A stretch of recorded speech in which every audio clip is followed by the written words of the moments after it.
time, Sky News contributor, former Howard Government Minister Gary Hargrave, and Queensland member, LNP member Phil Thompson.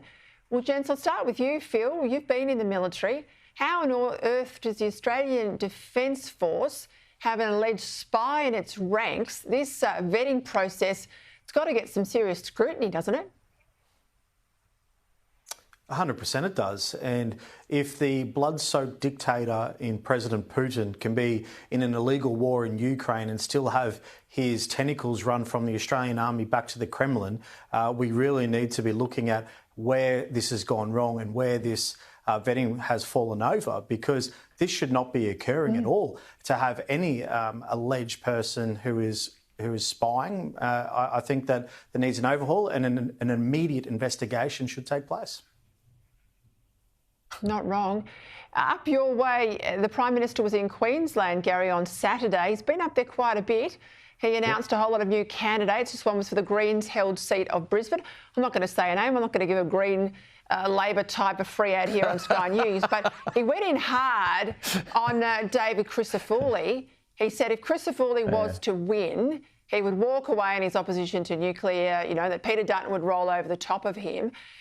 He's got his candidates out there across the board.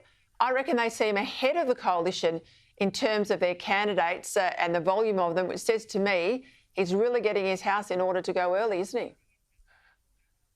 Well, you've got a fine example of the many Liberal National Party federal MPs already in place. I mean, I think they hold about 18 or 19 of the seats in Queensland. So look, the Prime Minister can take his inner city trendy lefty nonsense and put it where the sun never shines. And look, Peter, in the end, David Crisafulli is campaigning on issues that he can campaign on. Peter Dutton is likewise saying if he's made Prime Minister, he will bring the nuclear moratorium off the boil and allow us to get cheaper electricity. And I think that's the point. Dutton will rule for all of Australia, will rule in favour of all Australians. And, of course, cheaper electricity is at the heart of lowering the cost of living. Albo's just dissembling, as usual, no policies, no ideas, and the CFMEU snapping at his heels.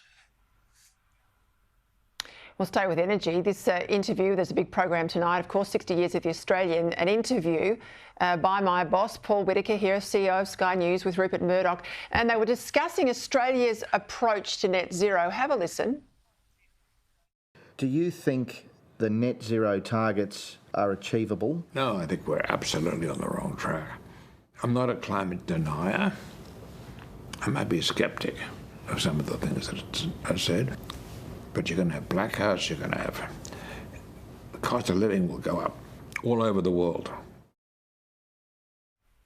I think Mr Murdoch there, Phil Thompson, has summed up where most of us are at.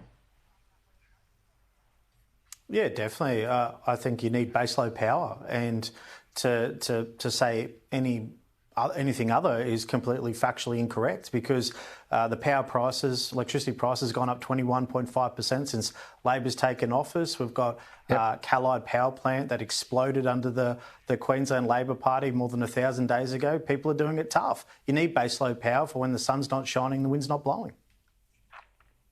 Exactly.